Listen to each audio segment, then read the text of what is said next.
জাতি শেখ হাসিনা আজকে ডিজিটাল বাংলাদেশ গড়ার লক্ষ্যে সারা বিশ্বে যখন বাংলাদেশের নাম ছড়িয়ে পড়েছে, তখন বাংলাদেশকে আজকে জাতি শেখ হাসিনা পৃথিবীর মধ্যে দেশ হিসেবে চিহ্নিত করেছেন, যখন বাংলাদেশে সন্ত্রাস দুর্নীতি বন্ধ করেছেন, যখন বাংলাদেশ আজকে উন্নয়নের দেশ হিসেবে সৃষ্টি হয়েছে, ঠিক সেই সময় আবার ষড়যন্ত্র সকল আন্দোলন সংগ্রামে এবং আজকের এই আলোচনা সভা হয়েছে সেই সংগ্রামী যুবদের দল চারঘাট উপজেলা আওয়ামী যুবলীগের একমাত্র ঠিকানা যারা মোহাম্মদ নাজমুল আলম আজকে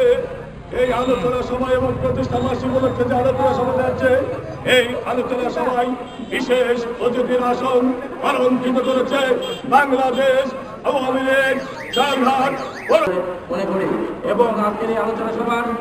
শেষে আমরা সবাই একীবদ্ধভাবে যে যেখানে অবস্থান করছেন আপনারা সবাই এখানে একসঙ্গে হবেন আশা করি, এবং র্যালি শেষ করে আমাদের এখানে আজকে শেষ যে আমাদের প্রতিষ্ঠা বার্ষিকী সমাপ্তি ঘোষণা করব এবং আজকে আমি এই আলোচনা সভার এখানে সমাপ্তি ঘোষণা করছি। জয় বাংলা।